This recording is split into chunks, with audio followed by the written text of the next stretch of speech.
Yeah, we'll give it a go. Mm-hmm. Welcome back to No Nonsense. How's that? What do you think of that? I'm going to go I think welcome that's fun. back now from now on. It's going to Yeah, be, it means because they're listening every you know, week. new listeners, like you'll feel, you just like, pretend that you're part of the cool crowd. And you go, yeah, I'm back, and then next week you'll be back and be fine. So don't worry about it. If you're feeling awkward, if it's your first week, it's fine. Just go along with it. Welcome back to No Nonsense, the only podcast that lies to you, the title. Yeah. Yeah, you see, it's satire. You see, we're expecting a lot of new people this week with Ireland drawing a game, you see. I mean, like Ireland having a game that brings everybody back. I mean, that's the best thing about international football is that this time last year, Will, do you know what it was? Do you know what game we were playing? No, I'm trying to think. I'll give you a hint. It was a 5-0 hammering. That we did against us. Against us. Of course, against us, yes. I was going to say, what game was that? I thought it'd go down in history if it was for us. Who beat us 5-0? Oh, England. Yeah, that was this time last year, which doesn't Wow. seem like that long ago because it wasn't that many games ago. Yeah. It was. It doesn't really count. It was kind of Nations League-y, friendly stuff. It's It like doesn't no really one count. really I felt cared. it counted to me, damn it. Jack Grealish and Declan Rice scoring, that counted in more ways than one. That counted. But you forget about that, because it was so long ago. And coming to this game, this Ireland game, it was like, this is feeling good. I feel good with this game. I think we can beat these Hungarians or whoever they are, because you don't see them week to week. You don't see them like, oh, there's trouble in that defense, every week. You remember, who's the last game we played? Who do we play? And you've no idea. And then there's like, it's all about vibes. International football, in between the games, it's all about the noises and the sounds coming out of the camp. And this time, pretty enjoyable noises and sounds, I will say. Pretty enjoyable. I will say they probably got a bit ahead of themselves. It's a World Cup qualifier. We could beat anyone, actually, now that I think of it. But it was weird to hear the Ireland camp coming out and like Heimir saying and some of the players being like, no more excuses. The time for development is done. We must win. Don't know if that's going to happen. I would like that, but you don't need to be saying it.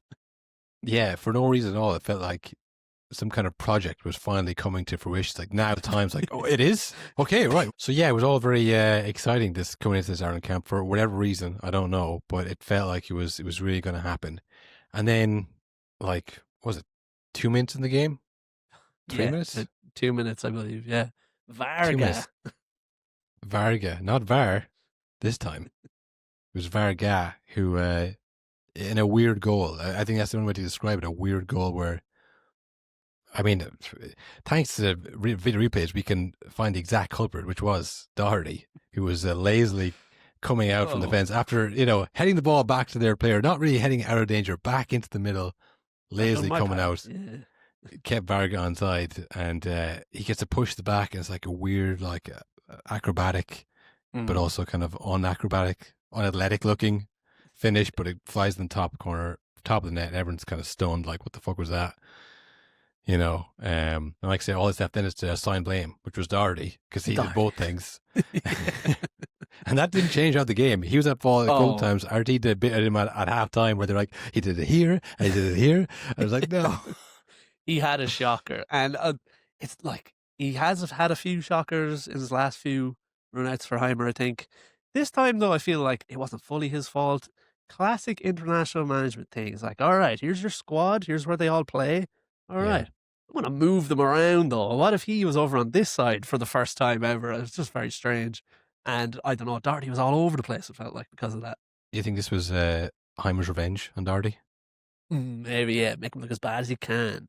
No. Further left. More up. 45 minutes my best and all that. At the time, he kind of was like, made no deal of it. He's never made a deal of anything that's come at him. I remember the Shamrock Rovers manager had to go like, oh yeah, because he says something like, yeah, you basically have to be playing in the top 5 leagues if you want to play in the team, because that's who will be playing international competitions, which, one of those things, it's true, but you shouldn't say it, And they came at him hard, and everyone's like, this is not what the international coach would be saying. We're trying to promote our games. He never came back with anything. He never, he just kind of, Sorry. Yeah. But does anyone who disagree? He didn't even give it any of that. He didn't give it back at all. And I feel like the Doherty thing was the same thing. But this week now, he was like, I know you play right back typically for your club, but how you fancy left back? And he stitched him up. Will get your. Yeah. I mean, if you don't have a tinfoil hat on already, I don't know what you're doing. But if you if you don't stick it on, Doherty stitched up by Hanglerson to have a stinker of a game. 45 minutes of his worst. 45 minutes of his worst. And I think as well, what makes it stranger though, really, is you could have your tinfoil hat and think that, but there is no way that the ball going to Jake O Brien every single second of the game on the right, up at right wing back was an accident. That was the strangest game plan of all the players on the pitch to like make everything run through him non-stop. It went all game. That was another dig at Doherty. Yeah. This could have been you. This could have been you if you had ruined it, Doherty. Yeah, I mean, like I say, that is international football. You have, certain players, but you don't have the choice of two left backs in every position, or two strikers or whatever. So you got to make do what you have. And Doherty's left back didn't have a great game. Jake O Brien, more of a centre back, but is playing right back for Everton. I've seen him a couple of times, and I thought his crosses is probably the worst part of his game as a right back. You wanted to be a bit more of a, like Seamus Coleman obviously was a great right back, because he could get up and on the pitch, he could defend, but he could put in a cross as well. I saw Jake Bryan a couple of times and thought, yeah, look, he's a big guy. He's 6'6". He can't be expecting to whip balls in. You never see Dan Burn whipping the ball in. It's just he's a defensive kind of right back. And then this game, he must have put in, I would say, 15 crosses. I don't think that's an exaggeration. I think he must have put in 15 crosses. 15 crosses. The game plan genuinely was get the ball to O'Brien, let him whip it in. And not only that, whenever there's a throw in, even near the box, O'Brien's taking it on either side of the pitch. It was moving those big tree trunks across the pitch to get the throw. Let's take it, Jake. And then he'd go all the way over to the left wing to take a throw in because someone's waiting for him to get there. But then they'd go short with it. It's like, anyone could have done this. I felt like the plan wasn't really perfected. No, that's it. He had a pretty good game. He didn't get roasted by anybody. And he got on a lot of ball. He got on a lot of ball. A lot of touches for Jake O Brien.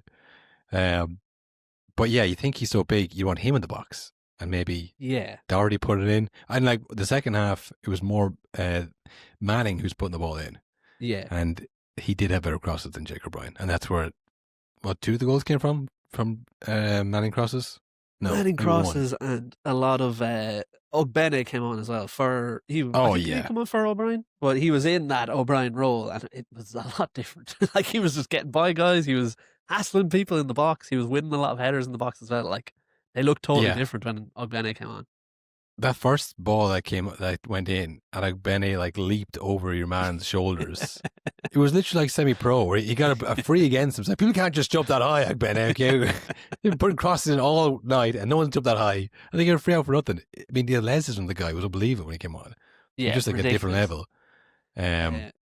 And that's what we needed. We just needed men in green shirts flying through the air. That was the general game. Like, Jake O Brien's going to put it in. Don't worry about that. We got that covered. Now we need everybody flying through the air and getting your head on it, getting your foot on it. I mean, Evan Ferguson's goal, at first it looked kind of scrappy and like, how do you get that in? And then when you look at the replay, it's like, oh, he jumped in the air, of course, and he swung a leg at us. Nothing can be just like slotted in or, finessed in. Everything had to be some kind of body part being thrown at the ball to get fumbled in. Yeah, and it was so strange as well because, like, we should mention as well, up until Hungary got a red card, I mean, we barely touched the ball. We barely touched the ball. And then the second half, it was all us because obviously they were down to 10 men and they were trying to hold on to the lead. But up until the red card, it was such a strange match because we, as like casuals coming in, were like, watch out for Szoboszlai. He plays for Liverpool. He's like, we know that. He must be good.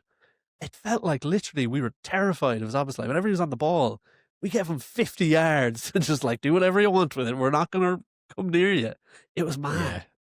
I mean, I don't know if Burnley have played Liverpool yet, but I think we'll get to see that again with Josh Cullen. I don't know if he could get near him, Will. Maybe I don't that know was if it. Yeah. I think he knew who Slavoslai was, and he was like, right, I'm gonna just not give him an inch, and then he's just like Where the hell's he waltzing around the gone? place. Yeah. Where's that guy? He was here a second ago.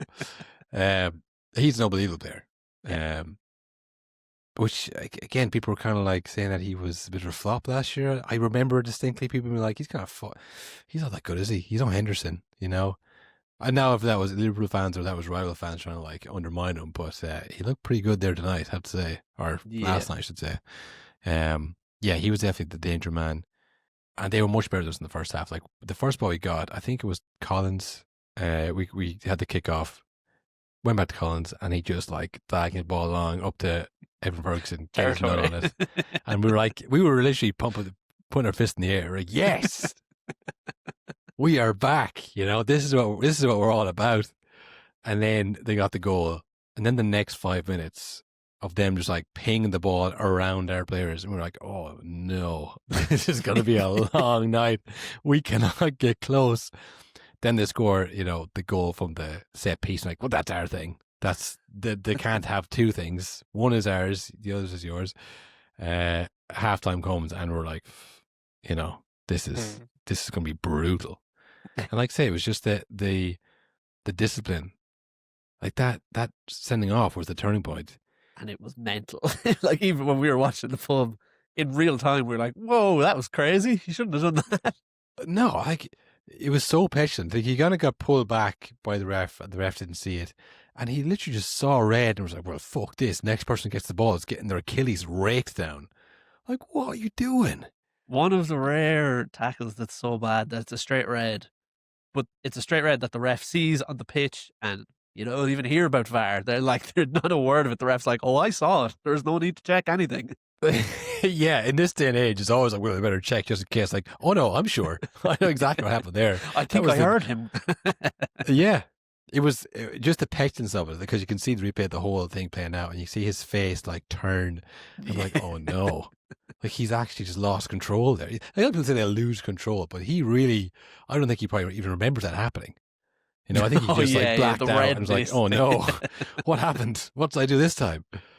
But like a lot of times that happens, and then it's Hungary who are like, okay, right, close ranks, and they just squeeze the life out of the game, and we can't get a sniff the ball, and it's like, no, the team with 10 men look like they have an extra man. But it was the opposite. It was exactly what you logically would think would happen. We were like, right, let's put them under more pressure. And the crowd got into us. The ball started flying in. We had a bit more space to put the crosses, maybe. I don't know. But they never really recovered from that. They never kind of got another moment. They had a few breakaways, which did look dangerous. And there was a few last-stage tackles. But like we really had them under serious pressure. And then that Adamita goal, just rising by everybody. And we would do that classic thing of like, he hasn't touched the ball since he came on. He's fucking useless. He hasn't fucking touched the ball. I didn't even notice he was on. Ghost and then just fucking flying through the air, headed in the goal. And then he did the thing where he ran off to celebrate. I don't know who was like grabbing, like, come on, let's back to the centre. And I was like, whoa, let's get ahead of ourselves here. We don't want to lose this game now. We had a few more chances, but like, I don't know. Maybe in the stadium it felt like more that they could go on and win it, but like I think we did very well to get the 2 goals. Like, didn't really he didn't cut them apart. Like, you know, he was just let's throw it in here and enough. What is the last time Ireland came back from 2 goals down to get a result in a game? Has that ever happened in our life? It sure has. I don't remember half the games. I mean, didn't we draw with Luxembourg and Armenia and Azerbaijan? I bet we were 2 goals down at them as well. No, I think we scored too early in those games. Well, that's happened a lot, where we score first and we get pegged back. But 2 goals down, come back. I mean, maybe was the Henry handball? Were we 2 goals down? Or was that from the first leg? I don't remember. I'm sure it has, but I won't. It's a rarity. More, Will. It was good. It was a good thing. But yeah, it was one of those games where we were saying, as the week was going on, people were like, why am I going to this game? I should go to this game. Yeah, it felt so strange. Because like and it was the day sold out then, I think. Yeah, it was fully sold out. It was the most highly attended game across all of the World Cup qualifiers in that round. So like in any of the countries. But it's just like, for some reason, like you said, coming into it, maybe it's just because it's a long time since it's felt like we can actually do anything in a qualifier for a tournament. Felt like a long time since Ireland games actually mattered. That we might also be able to get a result. That seems like forever ago. Yeah, it's the thought of a World Cup. Obviously, last one was 2002. So it's like what we're saying about, Liverpool. You need to get that point where it's not even on the horizon. You're not even thinking about it. You just want to win a game. You just win the next game. Then you go, hang on, are we going to go to the World Cup? They kind of snuck up on everybody. It was like Hungary, who are supposedly going through a bad patch, they haven't won a game, and this continues. They haven't won a game in a while now. Last year. That was part of their bad patch. That was one of their. Whenever we beat you, it's like, okay, we need to reassess the youth structure. What's going on in this country, football wise? What is happening that we're losing to Ireland?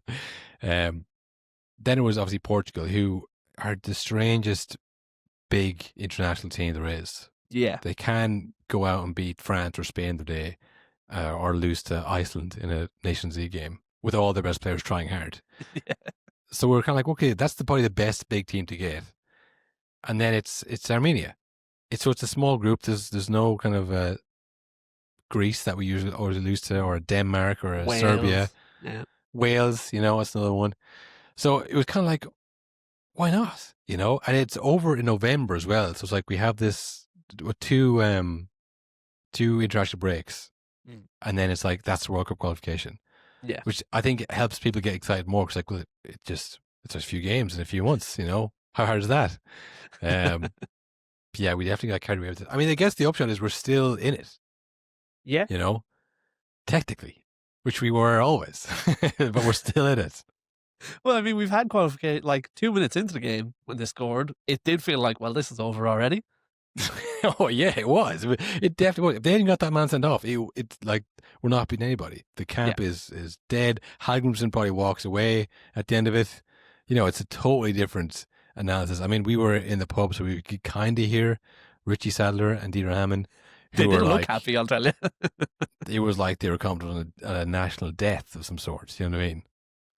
They were just like, yeah, this is just awful. This is just an awful, awful day.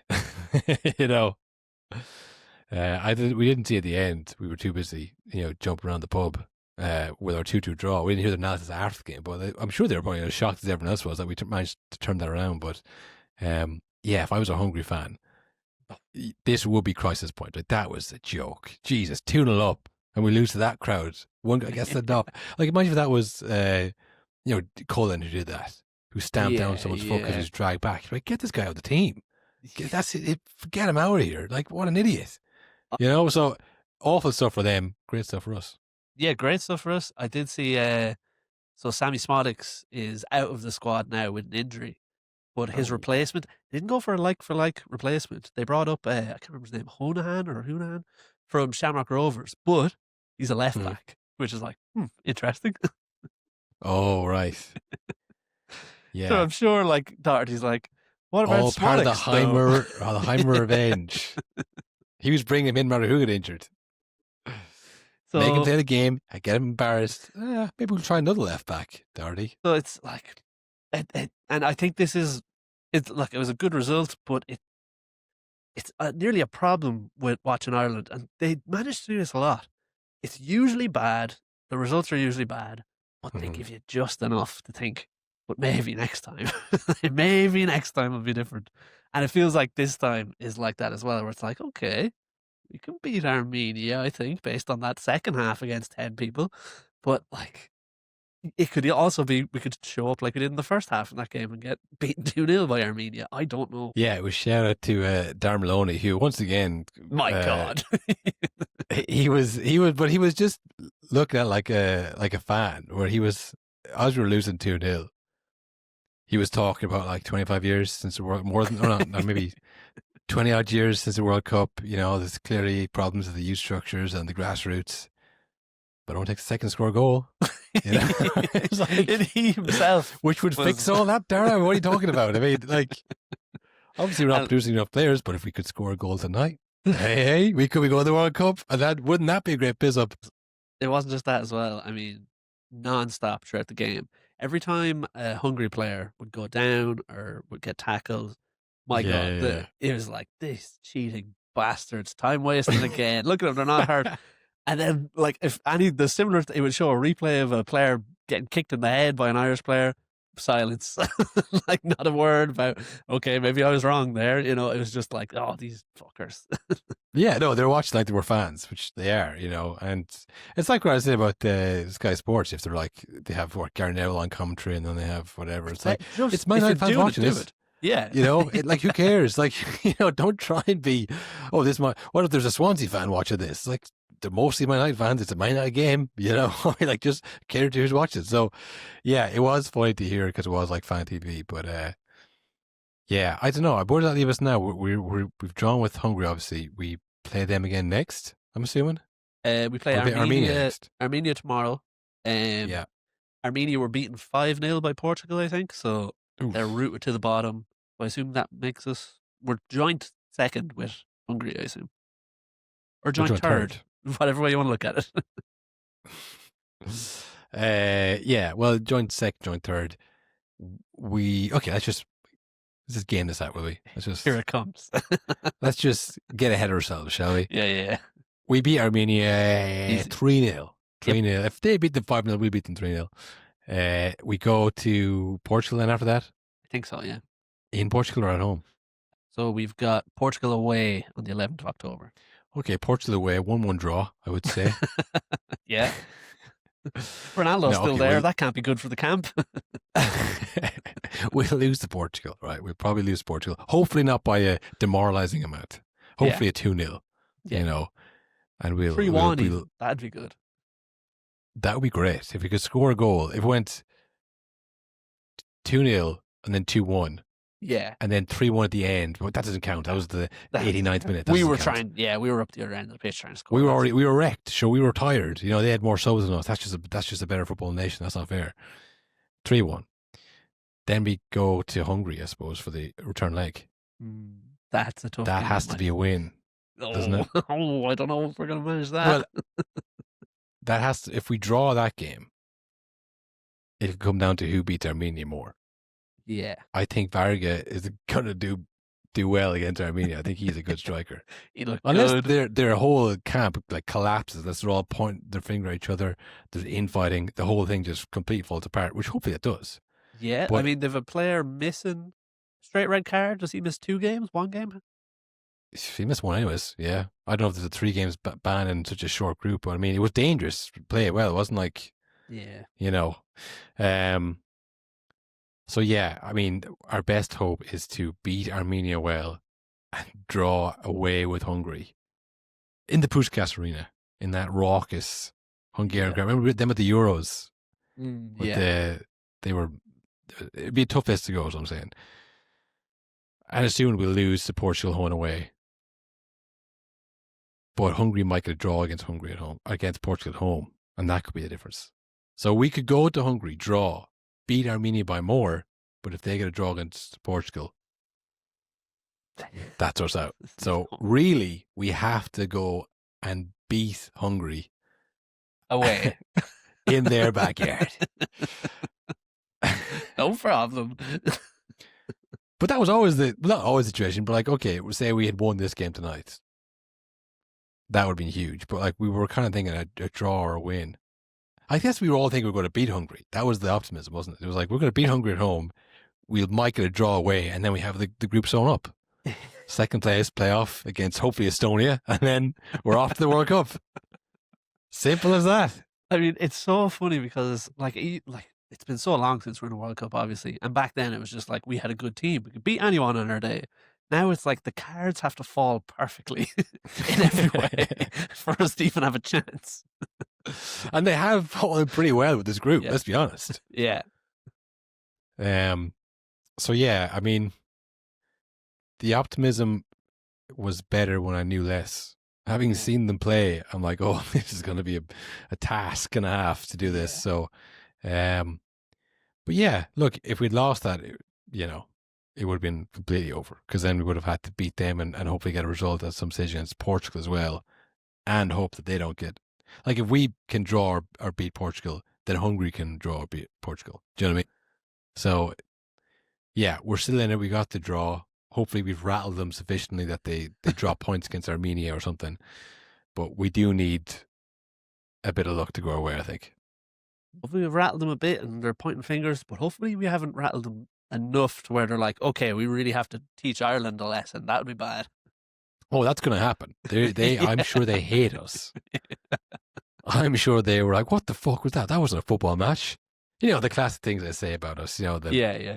they always say British style, which I don't have to do that on purpose, but it is quite annoying. The kind Yeah. of, well, what we were doing. Long balls, big lads. I mean, the size of our team. It's Oh, yeah. huge. It's gigantic. Yeah. Because it's funny, like when we went through the squad not too long ago, it's mostly defenders and attackers, and there was like 2 guys on the list for midfielders in the squad. But that's because it's all big, huge lads at the back and all the big, huge strikers.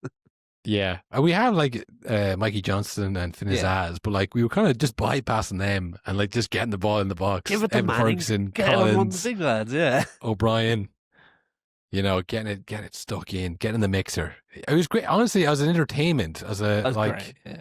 as a 90 minutes or more of television, it was great, which you couldn't say about other Ireland games. Other Ireland games were boring and bad. Oh, yeah. So, I think that was probably the most entertaining Ireland game I've seen in years and years. Like, and again, we didn't even win, but it's just like, it was fun though.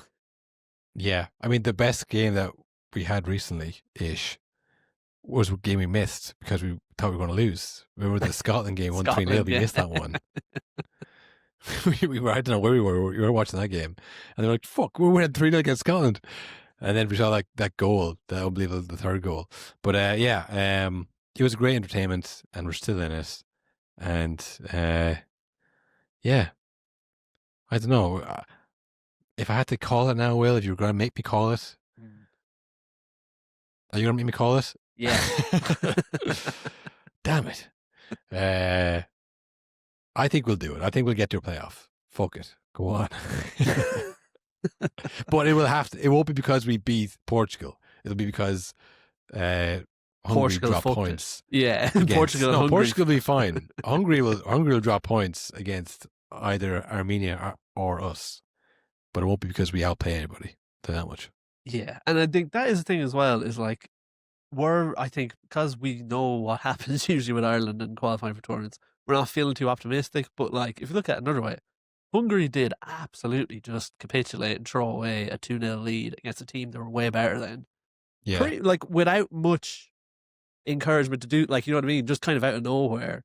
So, and like, even, I know it was sold out in the Aviva, but when it was 2-0 down, it was like you could only hear the Hungary fans. So it's not like they were overcome by the raucous atmosphere or anything. It's just, they just lost their heads, or one player lost their head, and then they were punished. Yeah. Well, this is why we're optimistic, because they aren't the greatest team we've ever come up against in a qualifier. So that was the reason for optimism. So we did see a glimpse of it, but I just think the first few minutes, it was scary. They were so. We much were better. like, oh no, like this is no excuses time. The manager said that, and here we are. Like, if we have no excuses, then what's this about? So yeah, it's not looking too optimistic, but we do have a chance. Something we missed during the week, I guess, and from what I've read all year. Yeah, first I heard of it. First I heard of this. Daniel Levy is out of Spurs. It's a shock to everyone. That's what we kept hearing. And then you do like read one article, and it's like they've been planning this since January when they got someone to review his not him, but just reviews. Spurs got someone to review the lack of on-field success. I guess that was in January before they won the Europa League, which I was thinking about this, Will. It must be probably the least important trophy. I'm not trying to go with Spurs, right? Or have a go at the fact that, Arsenal never won it. But just when you think about it, like, the start of the season, the number one is the league. Everyone wants to win the league in their own, in their own country. If you've won the league like 5 of the last 6 times or something like that, sure, Champions League maybe might be the next step. It would be nice to, become champions of Europe. But even then, it's like the league is number one. Champions League, yeah, if you didn't win the league, but you won the Champions League, still a pretty good season. Still a pretty solid year. You can't have any complaints. After that, I would say the FA Cup, because like it's something. It's like, look, if it was easy, everyone won it. We won it. They didn't. So the League Cup is the same thing. It's like it's something. It's like, look, again, if it was easy to win, we'd all win it. You know, the Europa League then is like, it's really, every time someone's in it, well, in the Premier League anyways, we'll say, it's like, well, if he wins this, they're back in the Champions League, it might save his job. You know, if he loses this, he's out. In this case, obviously, you know, the Europa League winners got 2 people sacked from their job. But it just doesn't save anybody, does it? Like it might prolong them a little bit, but it's not like, okay, this is huge. Even if it's the second most prestigious trophy by right, but really it's probably the fifth for most teams. Yeah, I mean, I don't think it saves anyone's jobs. And it's funny because even think of Moyes at West Ham winning the Conference League. That felt like a huge That was moment. Like amazing. The West Conference League above Ham, this, yeah. well, like West Ham have won in Europe, but like not too long later, he was out on his arse. They were like, nah, whatever. That was ages ago, though. You know what I mean? Like it just Yeah, that's true too, yeah. Sorry, like I forgot that he got sacked from West Ham. That's crazy that they did that. mental. But like, you know what I mean? It's those kind of trophies. It's like the players and the managers. It means so much to them and the fans as well. Yeah. But those trophies, like, but they don't really bring in any money. Like, you know what I mean? You don't get that much for winning the Europa League. We're Spurs. We need to be winning things that give us hundreds of millions of pounds. Well, this is it. I mean, like from the outside looking in, you're looking at Spurs and the way Daniel Levy kind of operates. And like, this isn't the first time we've heard Levy out, you know? Yeah. So you're kind of thinking, well, this is obviously what he's been asked to do. This is like the plan of the club. Like we know for years that he's kind of the face of the club, but he's not the majority owner. He just kind of runs the transfers and the operations of it. But like you're under the assumption that like, well, obviously if they didn't want him to do this, they'd tell him to stop. They'd tell him spend more than 42% of the profit on player wages. They're the lowest in the league. We've seen these stats for years. Yeah. Like he doesn't have control of the club. So it's like, well, he must be doing a good job for somebody.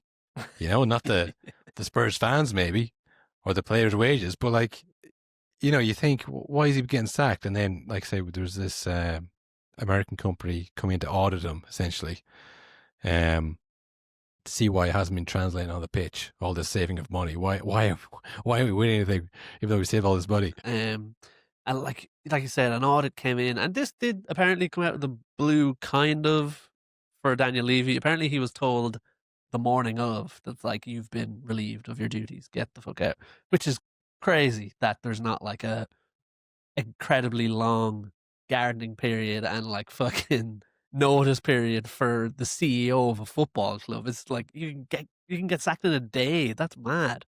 So Yeah. it was a bit crazy how suddenly it happened. And it's funny because when it first happened, the word was that he had stepped down from his role. That was like the official headline everywhere. Yeah. And then 2 days later, it came out that he was made step down. So he was sacked. Like, I have it here from Sky Sports. They have a nice little summary. It says Daniel Levy exited after nearly 25 years as a chairman in charge of Tottenham. The change was driven by Tottenham's owners, the Lewis family, who felt the time was right for fresh leadership to deliver more consistent on-field success. Despite Levy's acumen in transforming Spurs financially and infrastructure-wise, the return of just 2 trophies over his tenure fell short compared to clubs such as Chelsea, the family felt. Which, I mean, like, yes, I get that, but it's like, why now though? Why after they finally do win a trophy? It's like, that was actually never good enough. He's just done it. It feels a bit unfair to compare him to Chelsea over his tenure as well. Like the brand was Chelsea, you just had endless money and no financial fair play. Like, how come we're not like them? It's like, well, it's fucking obvious we're not like them, you know? Because like the whole thing about Spurs was like, yes, they didn't win a trophy for a long time, but they went from a club that was closer to the bottom of the table than the top up to being in the like quote unquote top 6, and they had like the best stadium in the world, and they had like top players, and they spent money, and like they did everything the right way. So it's funny then for the board to just be like, why were we doing it that way? Why didn't we just cheat like the other clubs? Yeah, I guess that's the what people are expecting, I guess. And a lot of it is speculation because we don't know the ins and outs of it. But you're thinking, right, he's been doing this for years, very successfully. If that was your goal, was to, you know, have the stadium and be a well-run club and be financially sustainable, which is, you know, what the PSR is meant to be about. But this, if everyone was actually financially sustainable, they'd be like Spurs, and there'd be no Premier League. There wouldn't be any of this transfer deadline day. It'd be very boring. You know, that's what it'd be like. So now you're thinking, okay, well, obviously they're changing their their tactic here a little bit. Yeah. Otherwise, they keep on Daniel Levy because what he can do. And then there's this kind of talk of, well, they must be selling the club to a Saudi billionaire, perhaps. Yeah, I mean, why else? I did see one of the clubs or one of the ownership brands or teams that were linked with them was Qatar, and this came up at the time when United was for sale as well. And a man I totally forgot about, Sheikh Yassim. Do you remember him? He was in for buying Man United, and he was a man who there were only 2 photos of, and there was no proof that he ever existed. Yeah, I do remember all that stuff. So he popped back up, but apparently ownership remains unchanged, and there are no sale plans for the club. Amanda Backing the board for the board itself, Will. What does that mean? This is usually when they lie and they say the opposite of what's actually going to happen, and then like in a week they go, well, it's all done.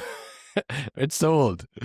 I mean, because it's funny, it says here, what's next for Tottenham? The club is set to pursue a new era focused on breaking the cycle of underachievement with more decisive transfer dealings and possible wage flexibility, aiming to win more often. That sounds to me like we're going to get someone in, we're going to spend loads of money, we don't really care anymore. Yeah. Get ready for new sponsorship. You know? Yeah. Spoiler alert, it's us. We're sponsoring ourselves through a shell company or a Chinese blending company, whatever it is. But yeah, that's kind of a fancy way of saying we're just going to forget the whole... Fuck this, they're saying. Fuck this. This is no crack at all. You know, all that for the Europa League against Man United, against the worst Man United team that's ever been in the final. Nah, not worth it. Not with all the money in the world, they said. But it's just a real sign of, like, no matter how high up you are in any job or anything, it's like, don't bother. You know what I mean? You can do everything right. You can be Daniel Levy. You can turn Tottenham around from nothing into this huge club and do everything perfectly and be like one of the smartest financial guys in the game. And then one day they're just going to go, this is boring. You're fired. Well, if you look at it objectively, like, he's taking it from wherever you were to where you're now. You have this massive stadium. Like, say, everyone, you know, begrudgingly maybe says they're actually a really well-run club. I know we all take the piss out of Tottenham and Spurs in this, but it's like, it's a really well-run club. So if you were a potential investor, like, they are the kind of club that like, oh, that's a good platform. Like, it has all the structures in place, a great stadium in London. I mean, that's where you'd invest your oil money if you had it. You know, so maybe it's just as ruthless as that, where it's like, thanks for that, Daniel. But now we're going to cash in, you know? Like, yeah. It's just, and that's not a personal thing against him doing a good job or not. It's just like, well, we have no longer any use for you, but thanks, you know. Thank you for the money. Get out. We're going. It's time to spend. Yeah. Yeah. Thanks for making us all that money over the years. Now we're about to make even more. You're not. I think he still has like 30% stake in the Levy family through trust and stuff. He's off the board, I think, but he still owns like 30% of the shares. So if there is a sale, he'll be fine. Not that he isn't fine already, but I guess it's just more the kind of, you know, he's been the public face of this. He's taken the brunt of all this kind of abuse for all these years, and now after he's been rewarded with a public sacking where, you know, he doesn't even get to say I stepped down. It's like, no, just to set the record straight, we got rid of him. You know, it's not about the money anymore. It's just kind of like, why? You know, why can't you let the man say that he resigned, that he'd taken the club as far as he could? You know, why you drag his name to the mud? Like, no, he's been sacked. You know, he's not any good at his job, in our opinion. So, and it's tough for him. It's tough for him, and it's just a real sign of, like, I think if you would have asked most people, like you said, begrudgingly, they'd say, like, yeah, it's a well-run club. But I think if you ask most people, it's like, what club does things like really the right way that it should be done and should be like the model? Most people are like, yeah, Spurs, like, look, they don't win everything, but it's like, but they're like, everything else is perfect. And because they might sacrifice a trophy or two, but because of that, the club will live long, like, forever. Do you know what I mean? But instead, it's just like, no, even that's wrong. It's like, it really does feel like nobody knows. No one knows what they're doing. They're just desperate to win stuff. Like, whenever it happens to Spurs, you know, if you're Daniel Levy, do you take another job somewhere else, or do you say, listen, I've done my time as a public hate figure. Maybe it's time to just, you know, watch the game like everybody else. Because I'm assuming he's a Spurs fan. That's why he did it for so long as well. Like, would he have the same passion for cost cutting at Aston Villa or Nottingham Forest? I do wonder especially when you've done things the right way and then this happens, do you really give a fuck about trying to do it again somewhere else? Like, Yeah. Somewhere you're not a fan of, even. Just cutting costs yeah. for no reason. Just like, fuck. Everybody hates me now. I don't even love the club. I don't want the club to succeed. I could care less, I like to say when he's already got the money, it's like, fuck, just retire and live in fucking Italy. Watch Serie A games if you want, I mean, I'm sure there's a cushy FIFA or UEFA job for him. That seems to be the way to go for a lot of these people. To cut costs at FIFA? I don't think so. I don't think Well, they'll hire maybe Daniel Levy. Maybe he's done with cutting costs. Maybe it's time for him to spend. No, he's got the reputation now. If he could do that, he'd still be at Spurs. Well, he's the cost cutting guy. There's no way that FIFA are bringing on board to like make it miserable. Not for them, For other people maybe, but no, I don't think he's got a cushy FIFA job. Unfortunately for him, I think it's he could do a great job. Like say taking Spurs from where they were to where they're now. There's loads of clubs that would say, please do that for us. We're not going to win the league. We don't care about that. We just want it to be sustainable, stay in the Premier League, and we can build a base from there, Like Aston Villa, like we were talking about, like they've done very well, but like they're stretched in terms of the money they have and the wages they pay and the revenue. Like that's, I guess, a different tactic. But, if you could say to Aston Villa, you're going to be in the Premier League guaranteed for the next 10 years, but you might get to one final and you never know. They'd take it. The owners would take it. Maybe the fans and the players wouldn't, but like there's clubs all over the country that would be like, yeah, get Dan Levy in. But I don't know if he has the passion for it. I guess his legacy is probably the Champions League final that they didn't win and the watches. I guess that's probably what I'll remember him for. Yeah, like it's nice because we only really kind of heard of him. We had no idea there was an audit going on about his job. We just saw he was gone one day. So it's nice that we've got to just experience kind of like almost like a cartoon version of Levy. We don't know any of the ins and outs. No, we don't know the real person. We just know that he was this idiot who couldn't win anything with Spurs. But yeah, if they won that Champions League, it would have been all different. But I mean, they shouldn't have bought those damn watches, Champions League finalists. I mean, if you were trying to do that to the other team, you couldn't think up of a more diabolical psychological trick, psychological damaging stunt to pull. Congratulations again at the final. What the fuck's that supposed to mean? Just you've done well to get this far. Should we do that against Hungary? Maybe. Congratulations on make it to the playoff. I don't know. Yeah, but it's that level of psychological warfare. Doing your own players is just obviously he's not doing it on purpose, which is worse because then it's like you don't even realize what you're doing. It's incompetence. It's terrible. So, yeah, I mean that's maybe for me what I'll remember from Daniel Levy's time with Spurs. But I guess for the Spurs fans, maybe they'll remember the good times. I don't know. Yeah, it's funny because it's one of those things. It happens all the time in football where the whole time for years with Spurs fans was like, get this Levy guy out. He's killing us. He's crushing us. There's no spending. But then the second he's sacked, it's like, it could be a lot worse, though, to be fair. Fair play to him. Yeah. Give him his flowers while he can spell them. That's what they say. But, yeah, look, end of an era, I suppose, the Spurs. So, yeah, just continue the optimism of the Irish national team. We decided we're gonna reminisce. We're gonna go back into the old memory hole there and pick out some of our favorite Irish national team memories, I guess. Mm-hmm. But of course, we're clip farming here, so I mean, don't think it's anything else than that. We're gonna do it in the format that is popular at the time, which is blind ranking. So we have some various different moments that I'm going to blind rank from 1 to 5. Is that right? That's correct. You're going to blind rank from 1 to 5. And because it's blind ranking, you got to play. It's a bit of a game because you don't know what the next moment coming up could be. It might be 5 of the greatest moments of all time. One of them might be not so good. Okay. Well, the stakes are very, very low, so I'm excited. Okay, I don't care. I didn't say that. Different words out my mouth.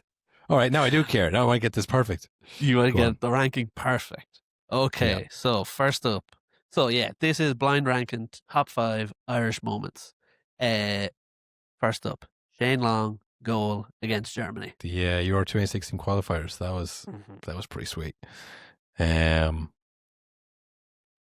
Do you know what? I mean, I'm assuming you don't have any like thing from Italian 19 here because I don't fucking remember any of that. No, So I they're made gonna sure I didn't have anything that we would not know. like I remember that game. That was great. You know, I'm just gonna Yeah. go. I'm gonna break tradition here of every top 5 thing I've ever seen. Don't I'm do gonna say number 1. That for me. That's number 1. Yeah, it's up there, isn't it? I mean, It's not up there, Will. It's number 1 for me. It is there. It's right there at number 1. I mean, that the one against Neuer where he knocked it in on the road. I think bounced twice. He fumbled it with his knee. Terrible the first touch, but it worked out. And then blasted in again. Not a control finish. Shouldn't have gone top corner from there, but he did. What a goal! And again, it was just a big long lump against Germany. Oh in yeah, that's us. 9 minutes that of the is game. Us. No one saw it coming. So second, then I've got Robbie Brady goal against Italy. Very similar. Yeah, that was pretty good. I was in Euro 2016, I guess. We need to win that game. I will say Italy were through, and they were playing Sirigu in goal. And if you watch that goal back, not the shit in the goal, but like Sirigu was a no man's land. If that was Buffon, that ball's getting caught, and it's nothing. The Wes who had chances, were really messed up there. But yeah, I know. I think that's probably still pretty good though, because it was a great moment, all the rest of it. But I think number 3 for that. Okay, number 3. I will say one thing about that. I usually would have that higher, but only because I think that is we were in our prime of going to the pub and watching these things. And this was it felt like our first like international tournaments. We're in the pub for all the games. That felt like a big moment. Yeah, it did. All right, so third. So you have that third. Yeah. Okay. James McLean scores against Wales to send Ireland into playoffs. Was it the Euro playoffs? I actually can't remember. I think it was the 2020 playoffs, I think. Yeah. So was this like 2019? And I think we didn't win that. We didn't win that. We got hammered in that Euros. I think we got hammered by Denmark. It was a great goal though, and because of James McLean as well, that was pretty good. But I guess just to take the moment on its own. And that was the revenge for Seamus Coleman, of course, as well. Yeah, and I mean, the optimism that it brought. Yeah, this is it. It's happening. We're going back-to-back Euros. Here we go. Yeah, there was Denmark. Oh yeah, Denmark. Forget Denmark, right? The James McLean goal. That was a great goal, great moment. Number 2. Number 2. Wow. Okay, I've got Adam Ida scores to bring score to 2-2 against Hungary. I mean, it was good, but I think that's 5th. That just happened. I have recency bias with that, and that's 5th because it's like, it was grand, but like, you've done well there to get that into 5th. And so, what number do you have left then, Kyle? 4. Okay, not the worst. Could have gone worse for you because the last moment is Roy Keane announces he is leaving Ireland team in Saipan. Yeah, vague memories of that, I suppose. That was honestly, as a moment, it was very exciting. It was pretty cool. It was pretty scary. Crazy. It was kind of like, whoa, what's happening? And just it was kind of it was just the national kind of hysteria over it. Was like something to behold as a small child. It was like, what's happening? Yeah, not really quite understanding the stakes of it. That was intense. Yeah. But yeah, so you've number done 4. well there. I think, maybe. I think that's probably right, actually. I think I'm pretty happy with that, to be honest. Yeah, you didn't fall for any of the slips. I was hoping maybe you'd leave Roy Keane first or McLean first. Yeah, but you've played well. You've seen a blind ranking before. I have too many. That's a pretty successful international game so far. We got one more coming up against Armenia. I guess they're all must win. But it's not a sure thing, I guess, is the feeling. It's not like, oh, well, we're definitely going to win this one. We do have to win this one, and possibly by a lot of goals, but there's always the chance I might lose it. Draw, definitely high chance, and then we could even lose it. So that game is happening Wednesday night, Tuesday night? Tuesday night, I think. Tuesday night. We'll be covering that on the Patreon pod. patreon.com/no nonsense. We're going to cover all that plus any other international stuff. I know England are playing a game or two. I saw a bit of comparisons between Gareth Southgate playing Andorra or who they play. They beat them 5-0. It was Andorra, yeah. Andorra. They beat Andorra 5-0. This time they beat them 2-0. A lot of kind of anti-German talk on sports. What's it called? Sports. Talk sports. Flip them. On Talk Sport, yeah. On Talk Sport, a lot of anti-German talk on Talk Sport. It's building for their World Cup, Will. So, whatever happens to us, we'll always have that. That's going to happen as well. So that's nice. Whatever happens during the week, any other long-standing club minority shareholders are sacked, we will be all over it this time. It won't be a shock to us or you.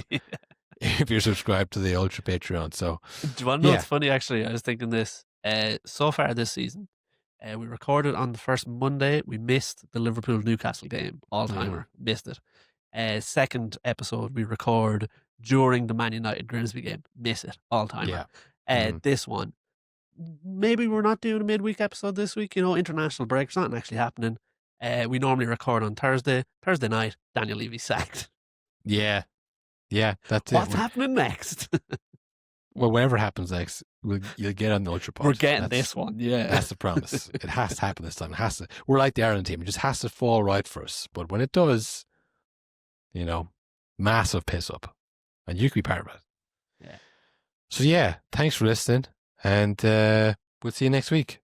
Good luck.